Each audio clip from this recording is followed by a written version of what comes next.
घोसी के उपचुनाव के महत्व को वही समझ पाएगा जिसने 2005 में मऊ के दंगों को नजदीक से महसूस किया होगा। और दंगाबाज और माफिया असला लहराते हुए कहीं यादवों की हत्या कर रहे थे, कहीं दलितों की हत्या कर रहे थे। तब न सपा की सरकार उन माफियाओं का कुछ कर पाई थी और न ही कांग्रेस के मुंह से कोई गोली निकल रही थी।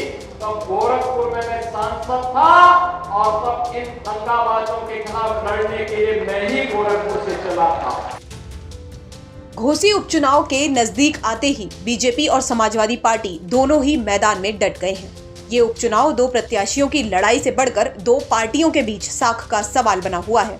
एक तरफ जहां समाजवादी पार्टी के दिग्गज चुनाव प्रचार के लिए मैदान में हैं, तो दूसरी तरफ बीजेपी के कद्दावर नेता भी घोसी में पूरा दमखम लगाते दिख रहे हैं। इस बीच आज यूपी के सीएम योगी आदित्यनाथ भी घोसी पहुंचे थे। घोसी में चुनाव प्रचार के लिए उतरे योगी आदित्यनाथ ने जनता को 2005 में हुए मऊ के दंगों की याद दिला दी। उन्होंने जनता को संबोधित करते हुए कहा कि 2005 में सपा सरकार के दौरान असलहा लहराते माफिया लोगों की हत्या कर रहे थे और सपा और कांग्रेस कुछ नहीं कर पा रही थी।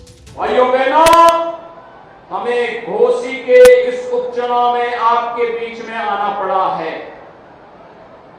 घोसी का यह उपचुनाव महत्वपूर्ण है।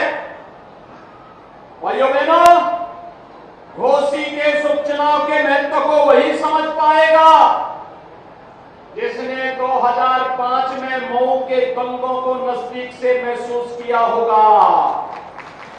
याद करिए, 2005 में तत्कालीन समाजवादी पार्टी के नेतृत्व में सरकार चल रही थी और दंगाबाज और माफिया असला लहराते हुए कहीं यादवों की हत्या कर रहे थे, कहीं दलितों की हत्या कर रहे थे। तब न सपा की सरकार उन माफियाओं का कुछ कर पाई थी और न ही कांग्रेस के मुंह से कोई गोली निकल रही थी। तब गोरखपुर में मैं सांसद था और तब इन दंगाबाजों के खिलाफ लड़ने के लिए मैं ही गोरखपुर से चला था। याद करिए, ये दंगा करवाते थे और तब हम चाटी नहीं देखते थे। तब हम लोग इन दंगाबाजों को जवाब देने के लिए निकल पड़ते थे।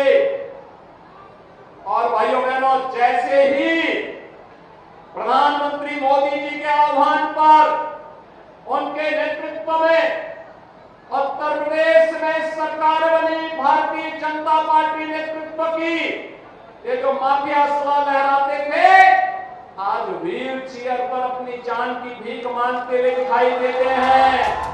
तो सीएम योगी ने घोसी की जनता को पुराने जख्म याद दिला दिए हैं, साथ ही यूपी के माफियाओं पर भी निशाना साधा है। अब घोसी की जनता पर इन बातों का कितना असर होता है, ये तो रिजल्ट वाले दिन यानी 8 सितंबर को ही पता चलेगा। ब्यूरो रिपोर्ट, यूपी तक।